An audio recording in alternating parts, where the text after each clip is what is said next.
Hi friends, morning noodles தான் செஞ்சுருந்தேன். Carrot பீன்ஸ்லாம் சேர்த்து செஞ்சுருந்தேன்.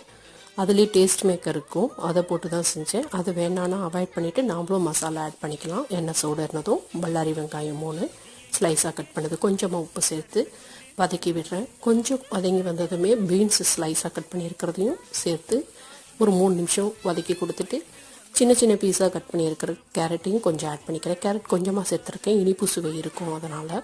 அதுக்கப்புறம் டேஸ்ட் மேக்கரை தனியாக கிண்ணத்தில் சேர்த்து எல்லா பாக்கெட்டையும் கட் பண்ணி சேர்த்து அதையும் ஒரு 3 நிமிஷம் கலந்து கொடுத்துட்டு தேவையான அளவு தண்ணி சேர்த்துக்கிறேன். தண்ணி நான் நிறையா தான் சேர்த்துருக்கேன், ஏன்னா பாப்பா ஜூஸியாக கேட்டாங்க.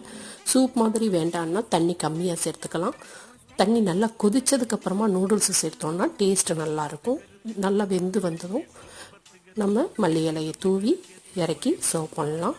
நல்லா டேஸ்ட்டாக இருந்தது. நீங்களும் ட்ரை பண்ணி பாருங்கள், என்ஜாய் பண்ணுங்கள், லைக் பண்ணுங்கள், சப்ஸ்கிரைப் பண்ணுங்கள். தேங்க்யூ.